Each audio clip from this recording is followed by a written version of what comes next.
Marjorie Taylor Greene, who they think they still have an in with because Milo is like working with her, working for her, when she said everywhere publicly, I don't like this guy, I don't want to support this guy, this is weird, this is a turnoff to my voter base.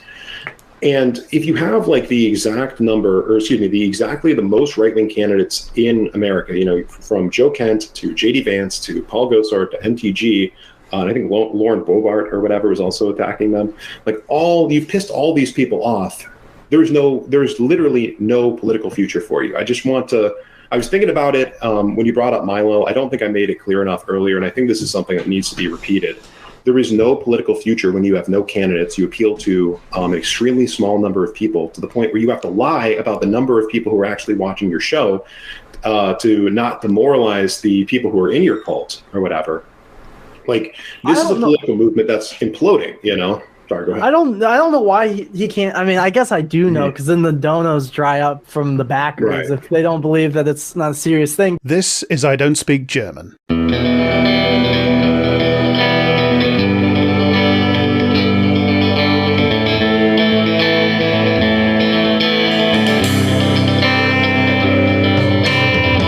I'm Jack Graham, he, him, and in this podcast I talk to my friend Daniel Harper, also he, him, who spent years tracking the far right in their safe spaces.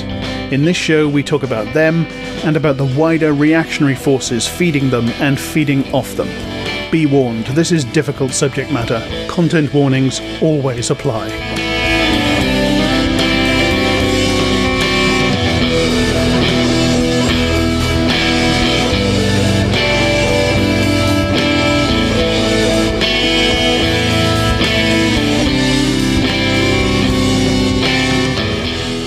It's I Don't Speak German again, just in case you were getting too happy. I may have to shine a black light around just to check that you're not getting too happy. And normal service has been restored, which means that A, this episode is in contradiction of recent tradition, not about Jimmy Dore, which is going to be nice. And B, we're back to the old format where I'm the one who interrupts occasionally with stupid jokes and the same three political observations in slightly different words. And Daniel goes back to being the one who explains stuff. So Daniel, explain stuff. Yeah, well, I had planned to do something else for this episode 109, which is a meme number. It is the number of countries the Jews have supposedly been kicked out of. And so I did have a very special plan to start with 109, someone who would actually really appreciate being episode 109. And then we had a mass shooting. And it's kind of all over Twitter, and I felt like we should just go ahead and talk about that. Before we do that, I am going to do a little bit of a news roundup episode here. We're not going to play any audio or discuss the crime in any kind of detail, but we will let you know before we get into that if you do want to kind of shut the episode off. But we're going to be talking about some old subjects that have kind of come up from time to time, and there are increasing woes. So yeah, this will be a little bit of Schadenfreude, and then we'll talk about a mass murder. So back to standard IDSG territory, as you say. Yeah. It's kind of another episode in the occasional subgenre that we have, which is you could call episodes recorded immediately after a mass murder, which is a depressing reality of the world we live in. But then that's why this show exists. The whole thing is just very upsetting. Yeah, very much. And before we get there, before we start, joking around and talking about stuff, obviously our hearts go out to the victims and the victims' families and all that sort of thing. And nothing that we do here should at all, say anything otherwise. Our job is to sort of like explain this stuff and to try to, keep it onto a way that people actually want to listen to it. Obviously this is very, very fresh in everybody's mind right now. And so I just want to make it clear before we get started that's how we feel about it. Yes, indeed. Seconded. If I sound in any way humorous or happy, that's because I'm making an effort to, believe me. Yep. I should also say, by the way, that if you probably won't hear it because the Zoom noise gate is pretty good, but you might hear some noise on my end because I'm actually in the middle of a gigantic thunderstorm. So, which isn't at all symbolic or anything. No. Well, I can't hear anything, so hypothetically the audience will not either, because I think my headphones are probably better than theirs. But I guess we'll just find out. Okay, I guess we will. Good. Okay, so onto the news roundup. I assume we're doing the Depp Heard trial. Is that right? You could not pay me enough. Believe me, it's like, yeah. No, I am not. I am not getting mired in that bullshit. Yeah, let me put it. You could pay me enough, but it would be a substantial sum. It would be a very large sum of money to pay more than 10 seconds of attention to that fucking trial. No, not today. Instead, we're going to start off and talk about Elijah Schaffer. Jack, just get the people caught up on who Elijah Schaffer is. Okay, well, Elijah Schaffer was, I think we first encountered him on this show when we did the Rittenhouse episode, didn't we? Because Rittenhouse was a guest on Elijah Schaffer's show, You Are Here, I think I'm right in saying. That is correct. Which, that's, yeah, and he has another show called Slightly Offensive, which is part of the Blaze Network, or used to anyway, is that right? Yeah, both shows were part of the Blaze Network. Slightly Offensive is actually owned by Elijah Schaffer, whereas You Are Here is a Blaze TV property. So this might become relevant down the line.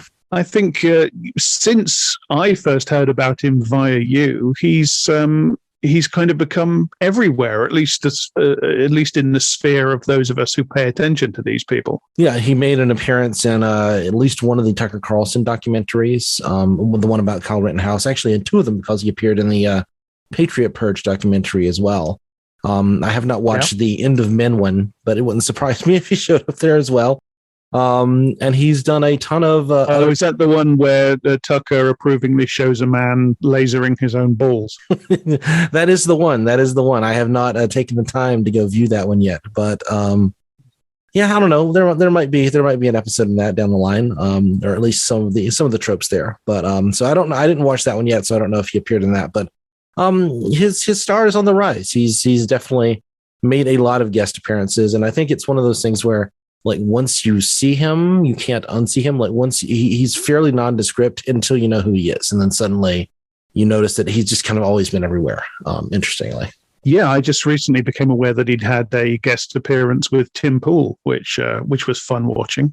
Yeah, he has done that a few times, and just he had a fairly recent appearance as well. So he is very much part of that larger kind of, alt-right funded, Blaze TV, the people who maintain money and yet espouse, proto-fascist opinions and get very close to the edge of anything, so long as they don't start whispering about Jews too loudly.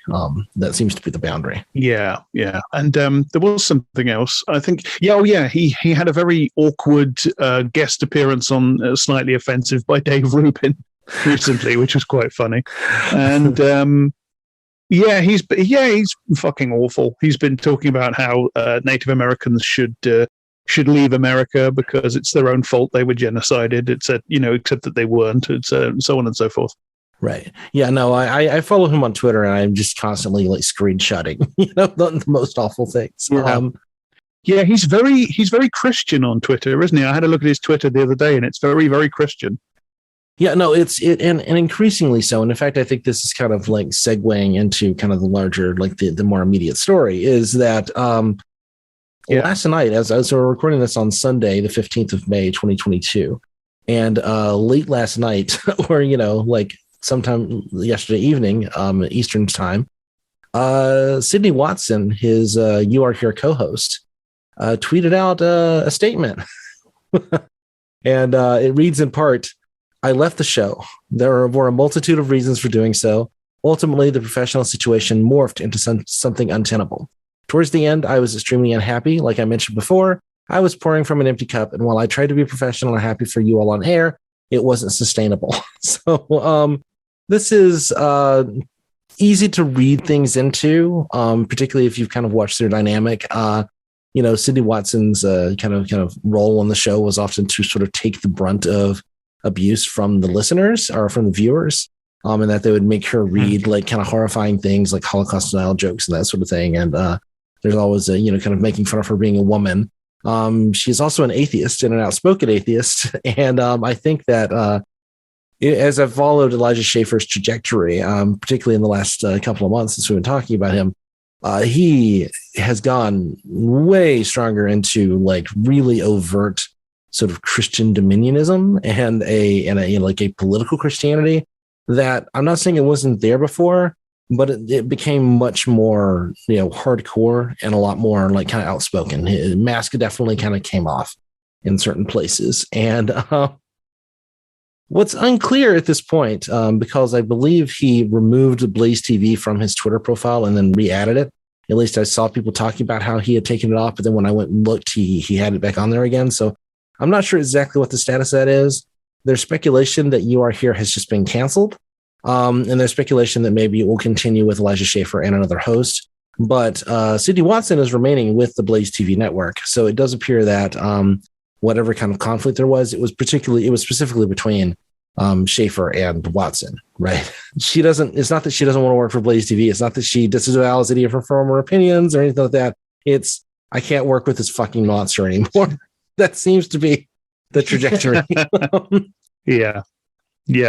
And I mean, far be it from me to have any sympathy at all with Sydney Watson, who is a horror show in her own right. But yeah, from what I've seen of Elijah Schaffer, which is as little as possible, he is an insufferable fucking dickbag. He really is. Oh yes.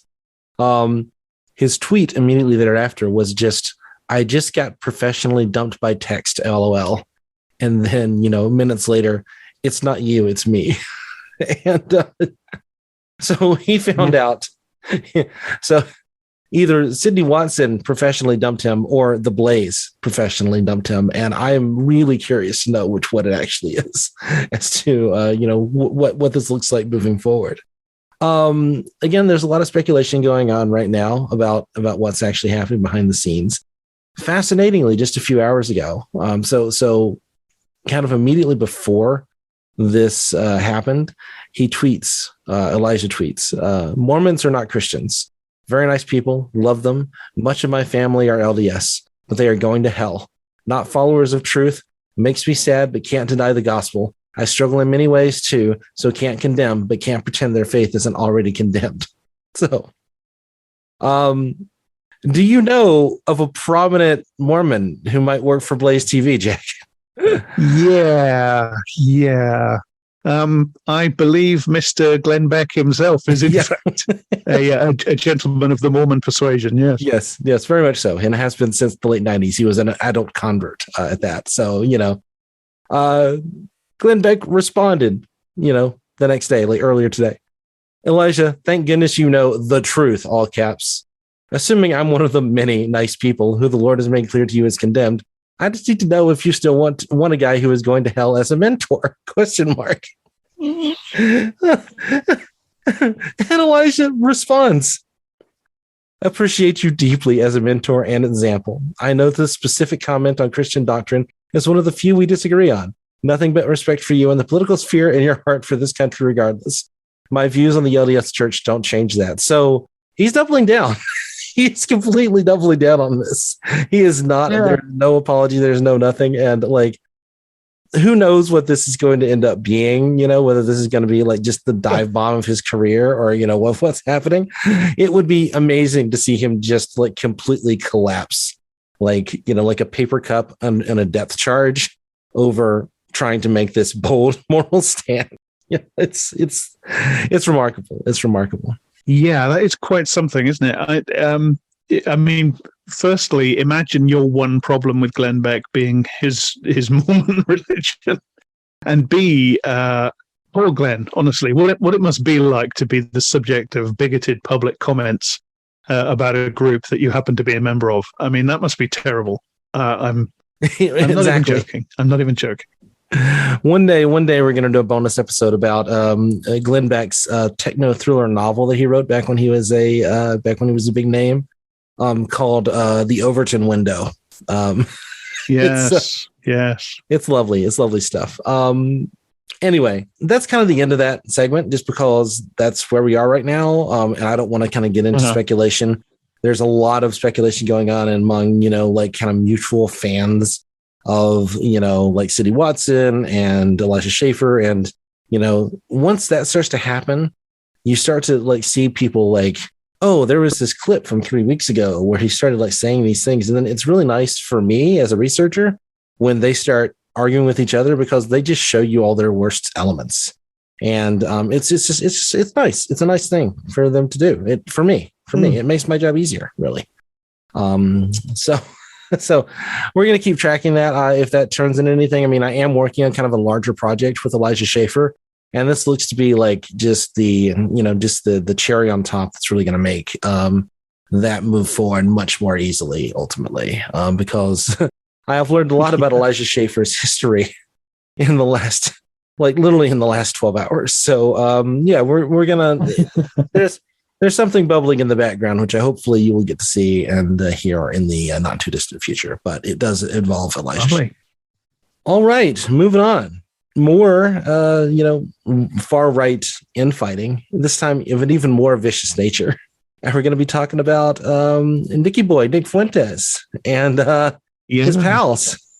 So, and here, friend of the pod, Nick Martin, and a real friend of the pod, not the normal ironic version of that I do, wrote a thread a few days ago on this topic, and links to a live streaming show, Kino Casino, and this is Andy Warski's kind of latest project, which I have only now just discovering.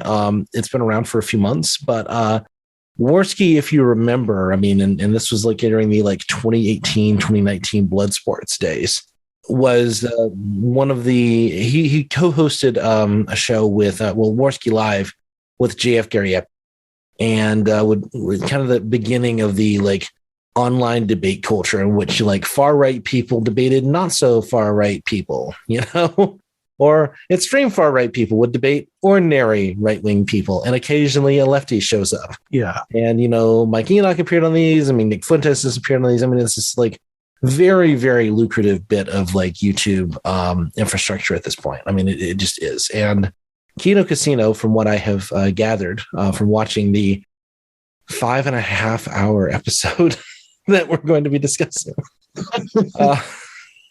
it's really just spilling all the tea. It's really just like internal movement gossip among like racists. Like that's all these shows are.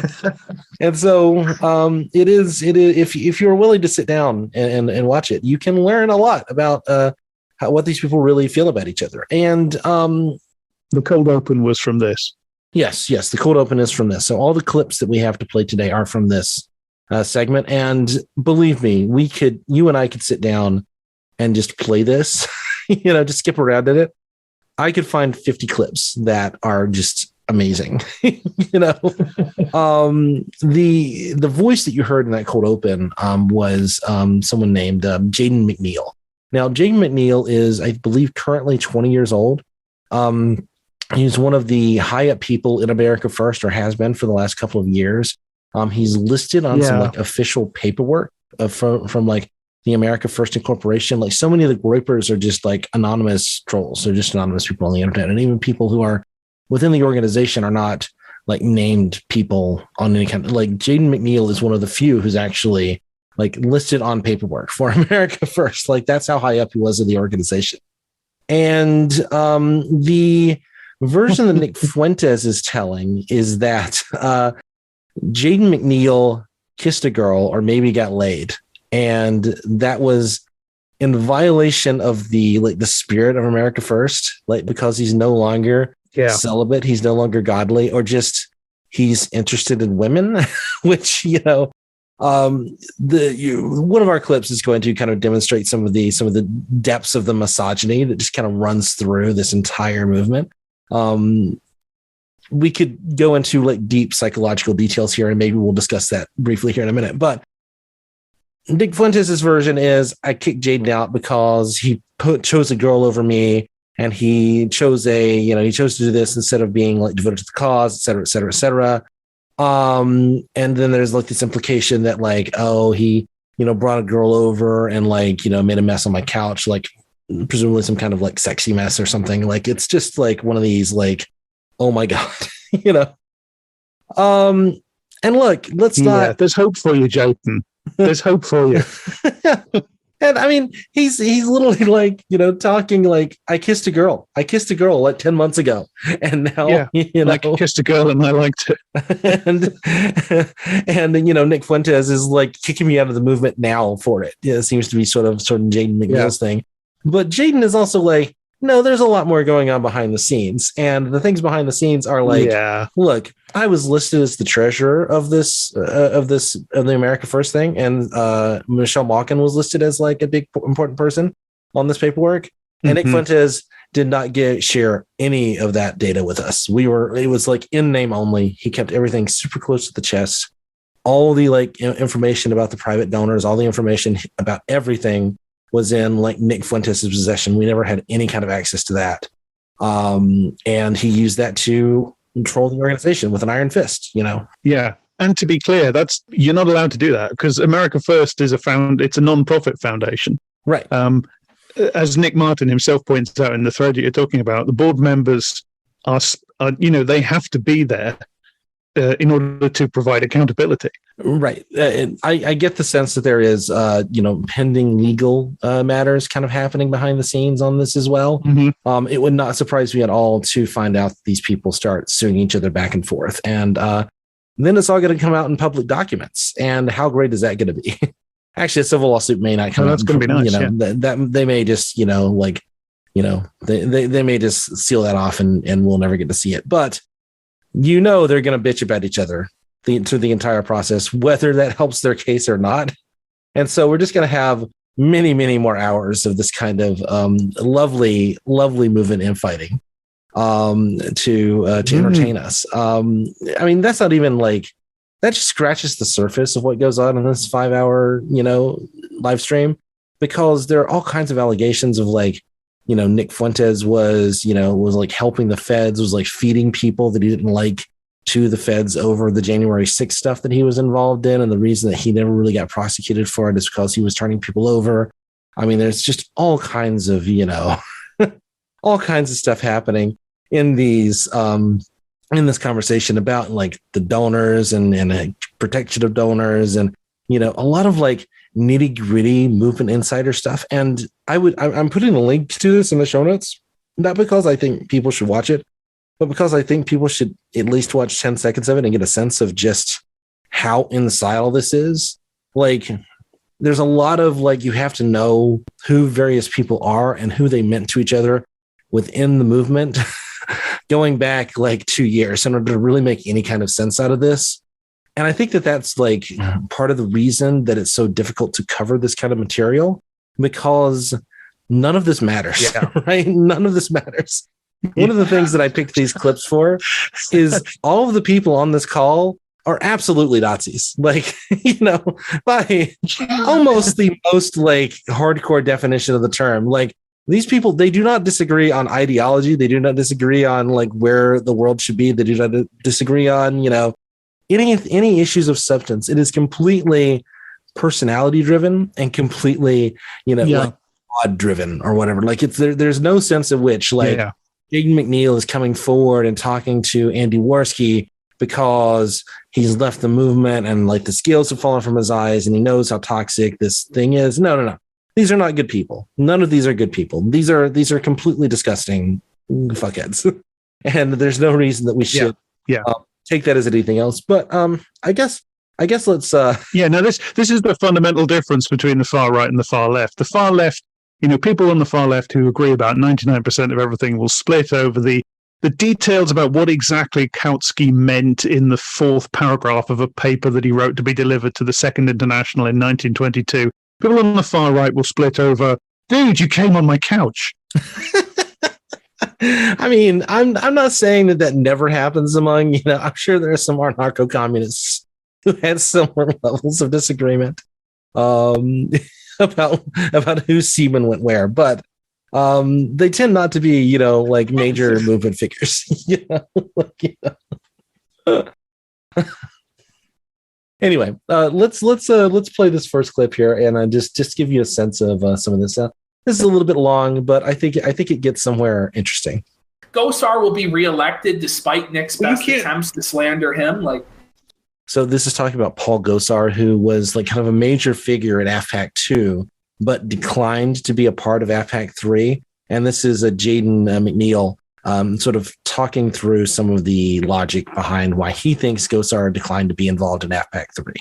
Gosar's saying the same thing we are. You know, he says Nick can't shut his fucking mouth, and it's killing him politically, and it's true. It's true. Do you guys know if it's true that Beardson was the one that fucked up the Gosar thing? Is that actually true, or I don't know. No, I don't. I think it was just Nick. I mean, you look at this guy, and Paul Gosar, God bless him, went out on a limb for him last year. And last year there was something that looked serious. You know, there are parts of it you could poke fun of with AFPAC 2, but it was visually, you know, coherent. You had like a beautiful stage. You had all of these different moving pieces. You had speakers where the speeches led into each other and they made sense. You know, you had Steve King, who was a legitimate person, you know, who had done real things for, you know, our interests. And you had Paul Gosar, and people loved him. They treated him with respect. You know, there was like an air of like, you know, after he got off stage, like, hey, don't say anything stupid to Paul Gosar. This guy is doing us a huge favor. This guy is risking his political career to help people like us.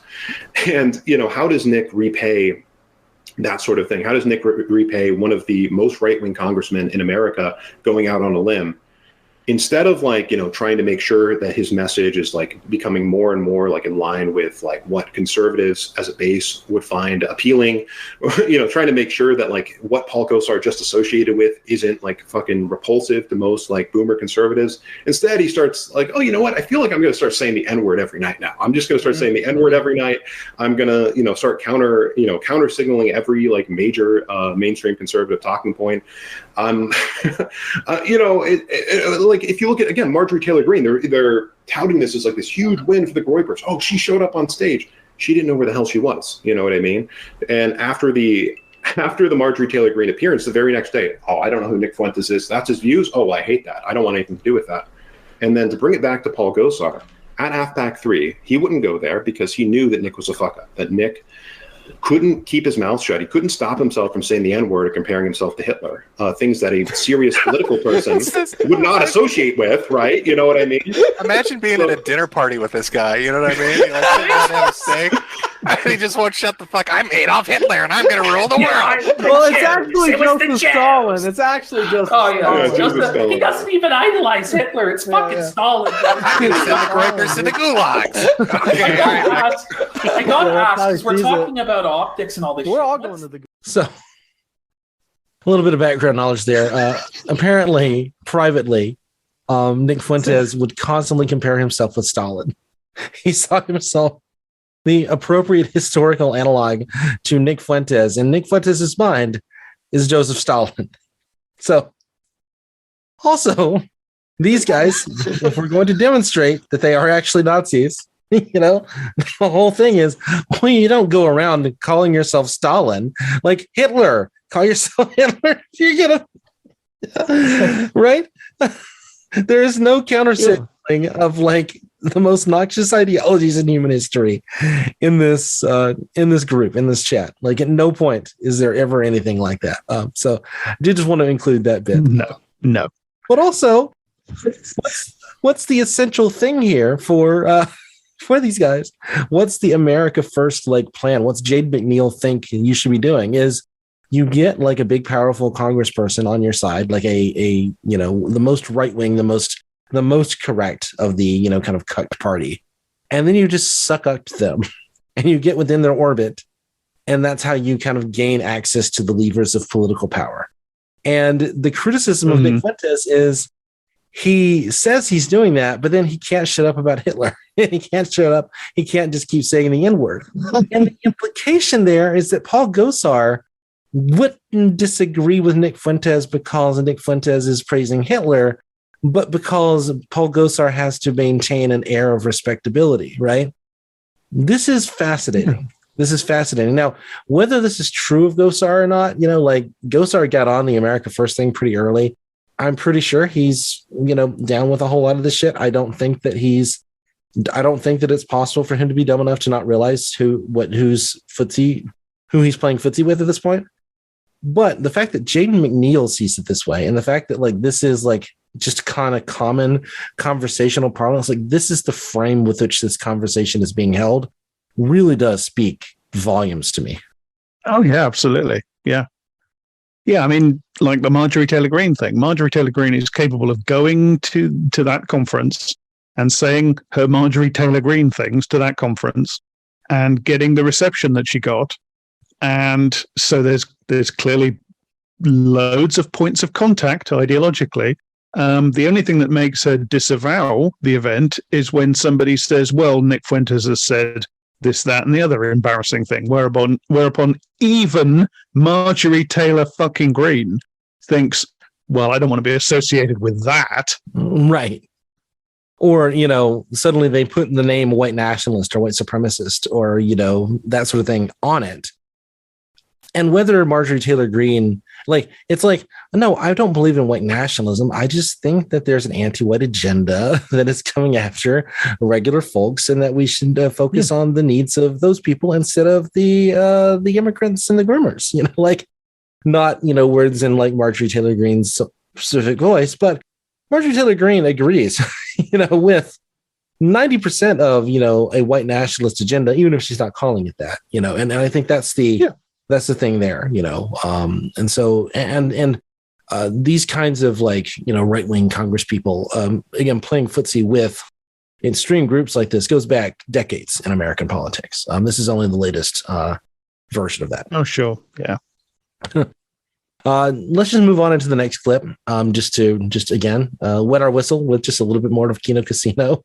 But Jaden, it's just so funny to me because last night you were like, all right, guys, I'll admit it. I kissed a girl, and I'm like, sick. Like, it's awesome. What the fuck? Like you were telling us, like, we're going to be like, what? Like, I like that. I'm happy for you. Congrats. Well, I was being a hypocrite, and I disavow, and I've realized. But yeah, I mean, at the end of the day, it's not the end of the world if we're being honest. Like, if that's what Nick's gonna spread out for seven days. Who cares? Yeah, I agree. If anything, it should be considered a good thing. You know what I mean? Like, again, if we're talking about a political, religious movement that says that white people aren't having enough children. Wouldn't the obvious thing be to push people to meet women and marry them, have sex, and then have children? It's like, and I know exactly what Jaden's talking about. I would be embarrassed to say positive things about my wife in the group back then, because it was persona non grata to be involved with women anyway. If you weren't saying oh, women are disgusting whores or whatever, it's like look at this simp over here. Look at this. Let's just take a moment. The voice that you're hearing right now is a guy named Simon Dickerman, who is in his mid-20s, I believe. I don't know exactly how old he is. He was another high up guy in America First who has recently disavowed. Nick Fuentes was was in Simon Dickerman's wedding. He shows photos from his wedding with Nick Fuentes proudly standing next to him on this live stream. That's how close these two were. And yet you can be at my wedding. And yet if I talk positively about my wife, whom I love dearly, you're going to call me a soy boy cuck beta simp or whatever, because I'm in love with a woman and want to have children. And isn't the whole point of our movement to increase the number of white people in this world that should be wanting to breed more and, do this? And again, the fundamental logic is a white nationalist logic. It is a white supremacist logic. It is this Nazi rhetoric. Everyone agrees with that. And they're literally just sitting there going Nick Fuentes is a loser because he's counter signaling that. And that, again, it just lays the whole thing bare to me, Yeah, it does lay bare a central weird incoherence of Nick Fuentes and his movement, doesn't it? Which is this weird sort of fusion of this kind of misogynistic online, almost men going their own way thing with a very strong strain of tradcath in his conservatism. Right. And he's, he has said before, in various places that, Nick Fuentes has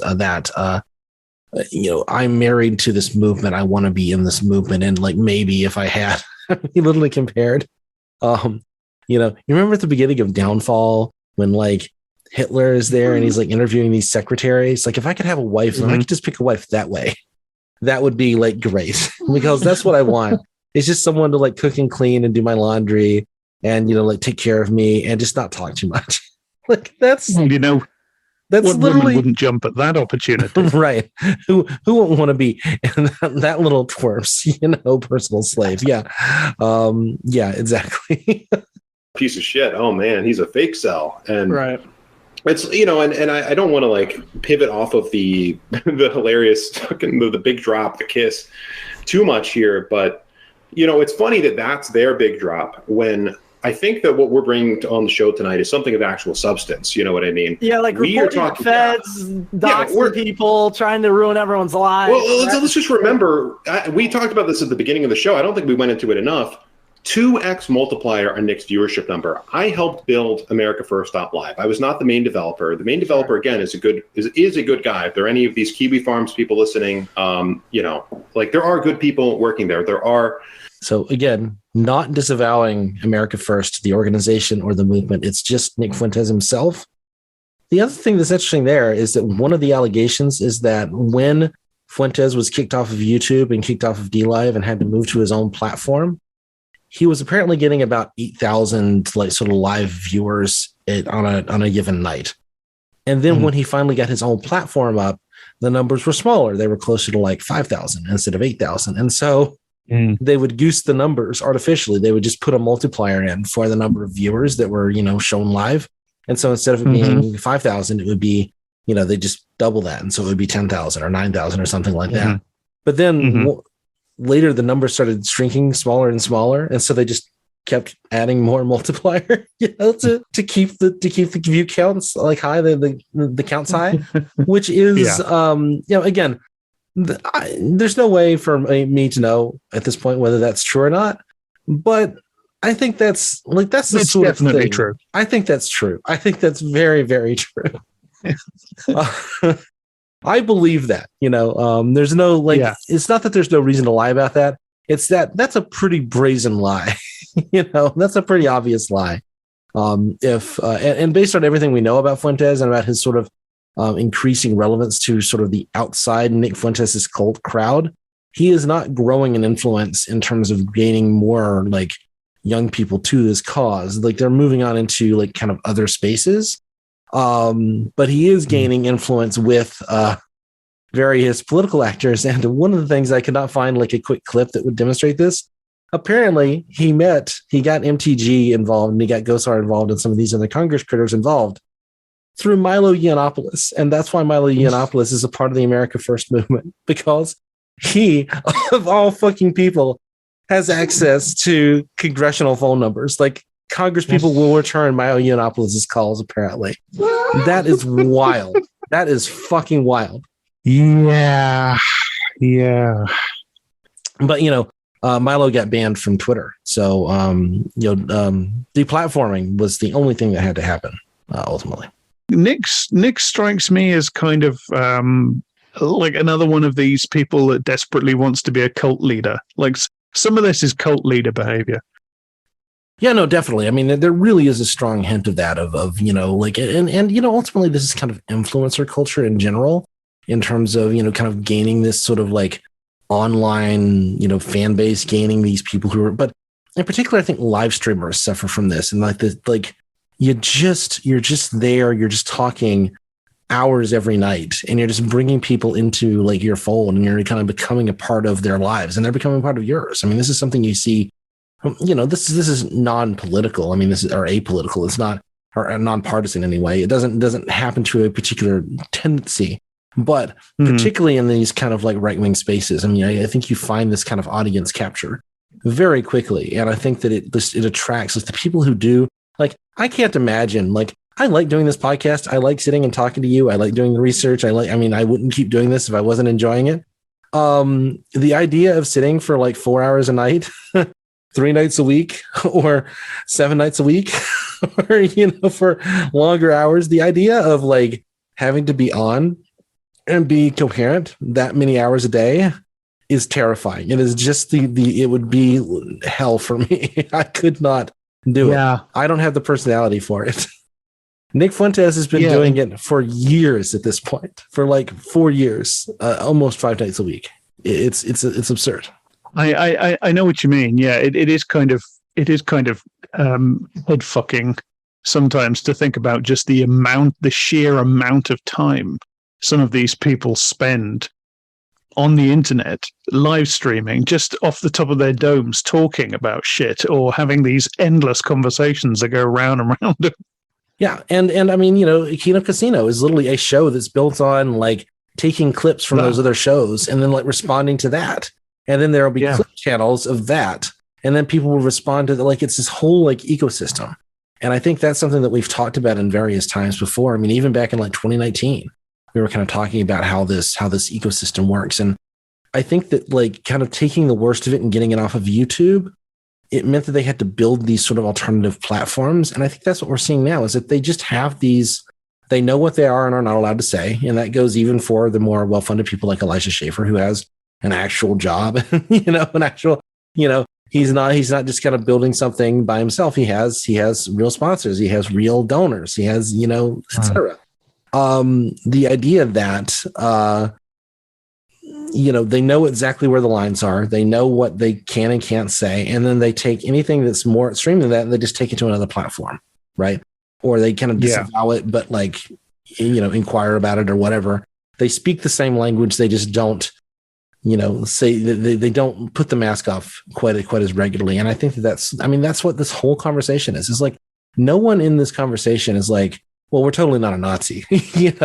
There's no, I just want to keep hitting that. There's no sense of that. It's just, here's how we engage with this politically. Right.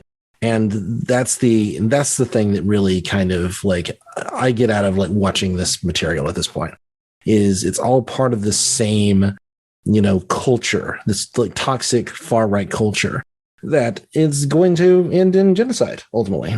Yeah, it is kind of terrifying to think that this sort of endless roundelay of insular gossip is essentially escalating towards that. And I think that's the that's the place where if you just didn't want to listen to us talk a little bit about the shooter from last night, I think this is the time to turn the podcast off because that's where we are. I think we're there. Yeah, I did watch at least a version of the video of the live stream. I'm not going to be sharing that, obviously. And I did read the manifesto, or did not. I skimmed. I did not have time to read everything. It is 180 pages of the most tedious prose you can imagine. I know you kind of glanced at it as well, and I would like to talk at least vaguely about that. But my sort of my immediate take on it is this is modeled almost to a parodic degree on the Christchurch massacre, right? Like the first line, and again, this is all I'm going to quote for this. The first line of the manifesto is what you need to know. If there's one thing I want you to get from these writings is that white birth rates must change. Every day the white population becomes fewer in number. To maintain a population, the people da-da-da-da-da. And then at the close, he says, as for me, my time has come. I cannot guarantee my success. All I know is the certainty of my will and the necessity of my cause. Live or die. No, I did it all for you, my friends, my family, my people, my culture, my race. Goodbye. God bless you all, and I hope to see you in Valhalla. If you recall, the original Tarrant Manifesto from 2019, the Christchurch Manifesto, begins with, it's the birth rates, it's the birth rates, it's the birth rates. It ends with, I'll see you in Valhalla. Yeah. Many of the talking points are exactly the same through these things, and not even in the sense of they're following kind of great replacement theory, but like the structure of it is clearly kind of built around the Tarrant Manifesto. And there is an extended note. This is the reason, like the real reason beyond just the obvious reasons you should not be sharing this, but the real, you could get in very serious legal trouble if you share this, is a huge chunk of this document, dozens of pages, involves actually planning for a mass shooting, like in the most like literal nuts and bolts, way you could possibly imagine it, Yeah. And I am not going to go in any more detail than that, but it tells you how to do that, and by spreading this material, you are definitely lending yourself in some hot trouble if law enforcement finds out that you are distributing it. So do not share this document. If you run across it, Really don't read it. Just delete it. You don't want it in your possession, but definitely do not share it with anyone. Yeah, agreed. A very long section of it is him detailing in minute detail his plan for what he was actually going to do. And there's also a substantial section where he makes actual death threats against specific people as well, yes. or says, these specific people should be killed. I'm not going to say which ones they are. It's not to do with what we think of those people. Right. He's basically saying this person should be killed for this reason and that reason and the other reason. So yeah, this is bad news. This is dangerous stuff. Yeah. I shared a tweet and I got some criticism for not blurring out the text, but I shared there's a page in the manifesto that just is talking about like black IQ, which is boilerplate stuff, but includes a very particular graphic, which I recognized because I've read the original New Republic article edited by Andrew Sullivan that introduced the world to the bell curve and Charles Murray in that real splash way in late 1994. And there is the exact same graphic is shared in both places. This graphic kind of makes the rounds. I don't even know if this alleged shooter who wrote the manifesto is even like aware of like where that data comes from. But like there's a long section of like this kind of stuff where I could pull out like particular places where I'm like, I know where you found that. I know where you found that. I know where you found that. You are picking and choosing from this like web of influences. You're not, this guy is not like an expert in biology. This guy, he's just pulling from like specific places. And you can, again, read the text that this kid writes around this graphic and then read the Charles Murray edited by Andrew Sullivan back in 1994. And it's like the same talking points again. Like it is like the exact same thing. Yeah, no, a great big chunk of it is biological determinism, genetic reductionism, IQ stuff, featuring names that you can guess. And I dare say you're probably better placed to say exactly where the various bits of it come from than he is, because he is picking it out of endless shares and reshares and reiterations of this stuff that has just been passed around in this gigantic hall of mirrors. I could probably pick the particular websites he got them from in some cases. Yeah. Not even from his citations. Like I know where his citations got them from. Let's put it that way. That's what happens when you study this stuff for as long as I have. Anyway, obviously, again, our heart goes out to the victims, and like we are not trying to pretend that that's not what's important here. But I think it's really instructive as well that this kind of mass shooter kind of ended in 2019. And there was a thought that it was going to kind of pick back up again in 2020. And instead, what happened was a COVID hit. And suddenly people were not in places, in public, in mass numbers for a while. And then the 2020 riots started, the mass protests started. And I think it means something that we're seeing it again just after sort of everyone has declared that COVID is over. That suddenly we're all back in grocery stores again. We're all back in various places. We're all in public again. And the nature of this kind of mass politicized violence by these supposed lone wolves who are integrated into this like deep web of connections, obviously, that this starts back up again the second that, the COVID mask thing is no longer, at the tip of everybody's tongue. I think that's significant. And I think the manifesto is, as you say, very direct. I mean, the whole event, the whole act is very directly modeled on Brenton Tarrant's massacre, Christchurch massacre. And the manifesto is very directly modeled on Brenton Tarrant's manifesto, to the point where huge chunks of it are just pretty much lifted verbatim from Brenton Tarrant's manifesto. But I think the thing is that there are ways in which this one, I mean, not to in any way downplay the severity or egregiousness of what Tarrant did and was and said, but there are ways in which this one is even more extreme. So there's an element of escalation here. It is more explicit, for instance, in its anti-Semitism. Oh yeah, much more so, definitely. And it's more, it is more formulated in its elaboration of the white genocide theory. And it's got markers that make it very much of our moment and show that he's very much tied into the running obsessions and running talking points of the right. You know, there is stuff about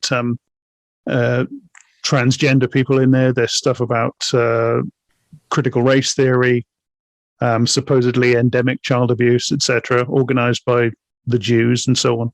I mean, I think, you know, Tarrant's manifesto was very much meant for like to be taken overly seriously by the media class. Like he was trying to trick the media into reporting certain things, and they fell for it. Like, you know, like the, Candace Owens radicalized me.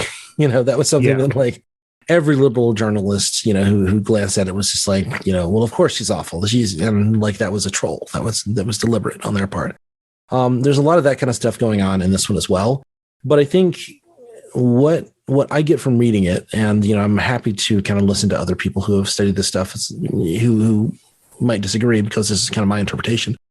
I see it as, you know, him communicating more to the people inside the movement. It's more like a document meant for, you know, fans of Brenton Tarrant. It's meant more for, you know, people who kind of followed this stuff back in the day. It's meant for, you know, kind of young people to admire or to laugh at, or to, you know, it's meant very explicitly in those terms. And I don't think that it has the same,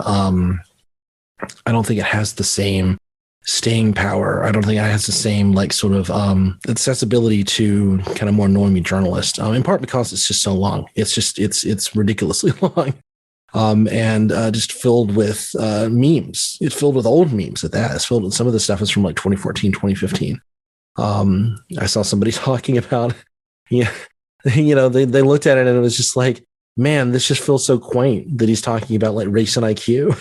You know, like, not that that isn't essential to, you know, to the origins of the movement, to where we are, but, you know, who in 2022 is still using that as a primary talking point? Like they all, like this whole culture decided that was all valid years ago. And here he is just kind of like bringing it up as if it's new. And, you know, there is something surprising in that. There is something, I mean, it's kind of hard to talk about. Yeah, but he's, you know? the alleged shooter that wrote the manifesto is, he's very young, isn't he? He's 18. He's 18, yep. And he said that he was radicalized in 2020 when he was home in lockdown. Right. So there is a sense I feel in which this is like a new recruit in the first flush of his conversion. Right. And he's basing and in fact just ripping off the texts that radicalized him in very much the same way, you know, that a young person who's trying to write fiction for the first time will produce clones of whichever their favorite writer is, and so on and stuff like that. That's how it reads to me. Yeah, I know. No, I can see that for sure, and I think that may be like a sign that you know, he wasn't necessarily like, I mean, you know, there's all this like, you know, oh, Tucker Carlson uses the same language, so I've been following Tucker Carlson. It's like the 18-year-old who's like aware of Brenton Tarrant is not like, he may be watching Tucker Carlson, but he's not getting it from Tucker Carlson. That's coming from much more extreme places. And in particular, when you look at like where these things are coming from, like I don't get the sense that this guy was like super active on Telegram or something. I mean, he probably was. I mean, we know he had like a Discord server where he, you know, literally planned the attack, at least. I mean, all of this is preliminary, so don't think this is gospel, but there is reporting at the Daily Beast, Kelly Wheel, friend of the pod, most recent episodes, you know, co-authored a piece, you know, that kind of went through some of his social media history. And I'm not seeing people talk about like this kind of long extended like Telegram history. There are signs that he interacted with law enforcement, that he was you know, looked into for some threats that he made against the school, and maybe people should have taken a more serious look at that. But we're not seeing that in it. I think that there is a sense that he did radicalize maybe on some of this older material without a lot of, you know, kind of you know, direct back and forth with the more extreme elements of it, that he was inspired directly by Brenton Tarrant, and then, you know, was sort of brought himself to this place using these kind of older materials. I think that's certainly a possibility. And again, this is all very preliminary, so I'm not trying to speak out of turn on this. And I would be interested in learning how kind of other people think about this. But That's certainly a possibility just based on what I've seen so far. Yeah, absolutely, and I think it's important to talk about the Tucker Carlson factor, and the general mainstreaming of the white genocide or the Great Replacement. And as you've talked about on previous episodes, they're not quite the same thing, but they are definitely related to each other.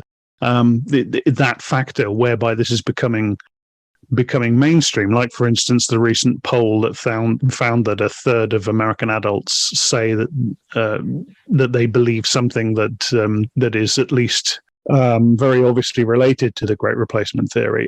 So it's important to talk about that fact, but at the same time I think there's an element in which kind of a bit like with the Candace Owens thing back with Brenton Tarrant, there's an extent to which some of the like mainstream journalists talking about this are interested in what seems to them to kind of be the shiny thing, right. the sticky out bit, the big sticky out bit, which is kind of, oh, this is like what Tucker Carlson says. And as I say, I don't want to for 1 second minimize the damage and the danger of Tucker Carlson, because he's horrifyingly dangerous and he is popularizing this and mainstreaming this. But A, it's not just him doing it. And B, I think the point isn't so much, I think what some people have tried to do is kind of draw a direct line, which is a dangerous thing to do, because it lays you open to people rightly pointing out, well, that there isn't actually a direct line, and then that makes it look like you're talking complete rubbish. And I think the important thing is to point out that the Tucker Carlson factor and the general mainstreaming is not so much causal to this particular incident. The horrifying thing is that this incident is a sign of what's going on within this particular extreme pocket, and something very much related and very much similar is happening on a different register into the mainstream. I think that's a better way of looking at it. No, absolutely. And I mean, this is where we're speaking in the upcoming overturning of Roe v. Wade. It's almost certainly going to happen. And it's difficult to talk about those two things together, but there is a sense in which they both come from this kind of aggrieved, kind of this kind of white grievance politics, this kind of conservative greed and right-wing grievance politics, in which what is the most important thing is the reproduction of white people and the subjugation of women. And all three of our topics kind of revolve around that same idea right now. This is sort of like Christian, white Christian dominance of our culture. And the way that they are rolling back huge parts of what have long been considered, sacrosanct rights in this country. And this young man, by all intents, is someone who agreed with Tarrant that there is no time for politics, that the conservative movement has failed utterly in actually achieving its aims, and instead we must engage in mass violence and mass genocide, like personal genocide. There's no question that this kid, this man, this terrible person, if the alleged shooter is the real shooter, which every appearance seems to be so, that he targeted this particular supermarket in Buffalo. Like, he drove hours from his home, specifically because this is a demographically the most African-American county, and targeted this particular grocery store because it was targeted by poor African-American people. And 11 of the 13 people he targeted were African-American. And that's intentional. And we can't see this as just like a gun crime. We can't see this as this is an act of terrorism, an act of racial terrorism, and it is intended to enforce, politicized white supremacy and white nationalism in this country. And that's the political moment we live in, aside from this. And so I see this as not, it is a tragedy and it is a terrible, terrible event, but this is he's acting because he doesn't see the state as acting fast enough for him. But the state is very well on its way to doing this more and more often. And that's what we're here to fight. And that's why we talk about it. So, yeah, absolutely. we will, I'm sure, cover this in more detail in future episodes. And all three of these are kind of, again, this was not what I wanted to do. This was like immediate topic. Once I kind of saw this event and saw the manifesto, I'm like, oh, okay, we're going to have to talk about this. And we threw the others in as a news roundup. But we will move on to other topics, I think, in the next episode. But, you know, we are going to, I think that this is, we got to get back to Nazis. Like, it's been fun being in kind of the IDW space, but we got to get back to our bread and butter, I think. And that's my goal for the next, for the rest of this year of the podcast, just to focus a lot more on that kind of stuff. Agreed. With reference to this particular thing, it seems, to be honest, it seems a little trivial now to bring this up in the wake of that. But the reason I went and read the manifesto was specifically in response to people saying, I mean, very predictably, but saying certain people starting to say, well, this guy's actually a left-winger, and sharing quotes from the manifesto saying, you know, he's supposedly proving that he's on the left. So I got hold of a copy of the manifesto to see what this was actually about. And there are bits in the manifesto where he talks about having been a communist when he was a kid. I mean, what he means by that is up for debate. They all say that. Yeah, I know. I mean, whether that's true and what he means by communist, you know. And then he does like a question and answer bit where he says, "Are you right wing? Well, yes, within certain definitions. Are you left wing? Yes, within certain definitions.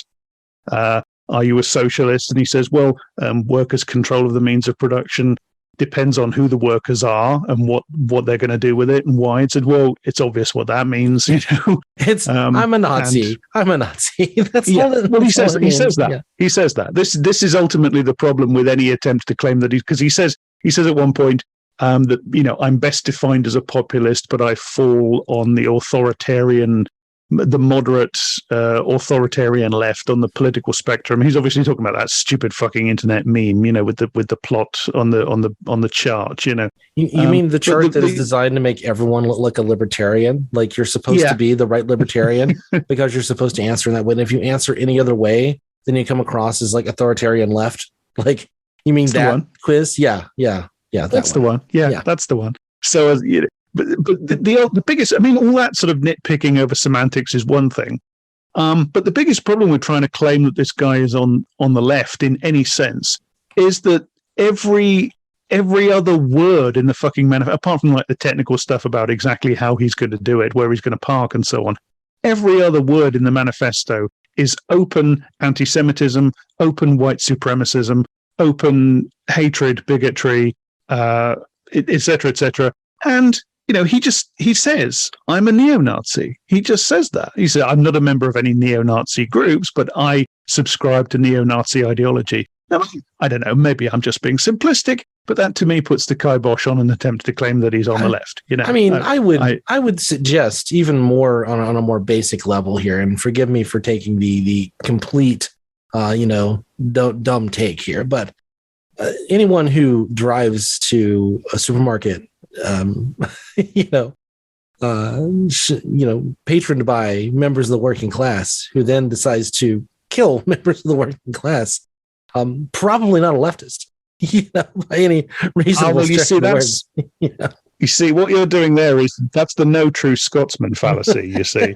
Right, exactly. When I say this, yeah. I hate that I'm laughing. I hate that we're even having this conversation. But yeah, I've seen so much idiotic, confused bullshit about this, and I can't help being infuriated by it. Like people see the Sonnenrad at the start of his manifesto, and they say, "Well, that proves that he's a supporter of the Azov battalion in Ukraine," you know, and which that is a very old fascist symbol. Yes. It is. It's a Sonnenrad. Yes, Azov uses the Sonnenrad. That doesn't mean he supported Ukraine. Like it's just such low-hanging fruit, and people just keep falling for it over and over again. So, and in fact, in one part of the manifesto, in one of the bits, I believe that is lifted from Brenton Tarrant's manifesto, he talks about how it would. Again, we talked slightly about there being overt death threats in it. He talks about Erdogan in Turkey being not there anymore, would be essentially, it boils down to it would be good because it would destabilize and fracture NATO by empowering Russia, Russia's hegemony in that region. Right. So fuck off with that. Right. And shades of, like kind of the retaking of Istanbul, retaking of Constantinople. That's a very old, like, far right trope as well. Because he says the Turks are one of the oldest enemies of our people and all this sort of stuff. No, it's got a lot of like that kind of stuff kind of buried within it, even though it's not. I don't believe it's very explicit. I'd have to go back and reread that section to see. I was definitely in skim mode by that point. I apologize.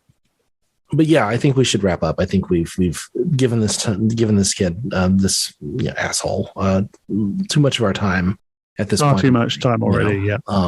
But it was important to talk about it. I think it's important to cover it, and hopefully we will.